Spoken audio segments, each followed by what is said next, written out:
Ajay, Yes. so when we talk about the collective or individual requirements, so what could be the real-time scenario? Will it be, as you mentioned, like, it should go with the MTO? Does it go with the make to stock as well? Or both can be there? Or what will be the real-time scenario if I want to understand which industry will be the most ideal case for we use the collective or the individual requirement together? Yeah, so I can tell you this we have used in our last to last project.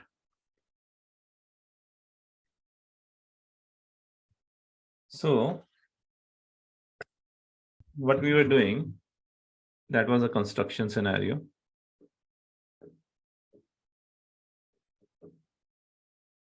We get the customer, and based on the customer orders, we need to prepare the different elements like wall panels, roofs, that kind of things we need to prepare it, right? Now to prepare a wall or to prepare a roof, there would be a finished good. And this is particularly kind of a make to order. Whatever they want, we would be producing it. The same kind of wall, same kind of roof, we would be producing it. And different customers' orders would be there. And we would be producing different elements for that. For this customer also, we are producing wall. This customer, we are producing stairs. This customer, we are producing columns.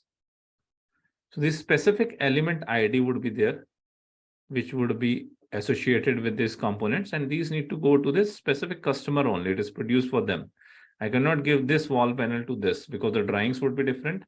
It from far away it looks like same, but there would be a lot of dimensional related things, a lot of kind of concrete concentration or the reinforcement can be different for them. But all of these materials, there is a common material here, which is concrete.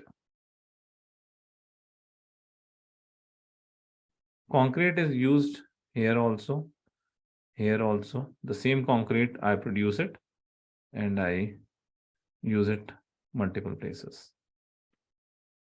right? Now, if this case, I use a for the concrete, I use an indicator individual. Okay. Then system will create from this sales order, system will create a plant order 1 here, plant order 2 here, plant order 4 here, plant order 5 here. Okay, I'm using individual indicator. System will also create 3 plant orders for the concrete. And system will say that you produce the separate concrete for each of these element. But concrete I will produce in bulk. I will produce in bulk. It will go together and then it will go into my casting area. It will just pour into the cast. I'm producing it together, right? But system will say that for this P1, this separate order would be there, separate order, and all of these orders would be linked to this sales order. This is linked to the sales order 1. This would be linked to the sales order 1. This will be linked to the sales order 2, sales order 3, sales order 4. I don't want that number of plant orders. So wall panel can be the one, but concrete would be produced in one. So it can give me the 200 orders, 300 separate orders. And here also the stock also it will generate separately, which will say that this particular stock, 2 cubic meter of concrete need to go inside this only. Inside this production order only. Okay, so many different stock elements also it will create, right? That we don't want it. We just want to produce concrete in a bulk. So rather than using individual here, I would be using a collective. So with collective usage, system will break down, system will create a dependent requirement here.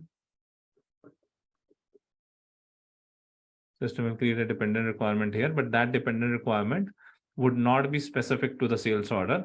System will club this requirement and system will say that to produce this, I need a 700 cubic meter of concrete. For that, a single plant order would be generated, and that stock would not be the sales order stock. that stock would not be the sales order stock. You got it?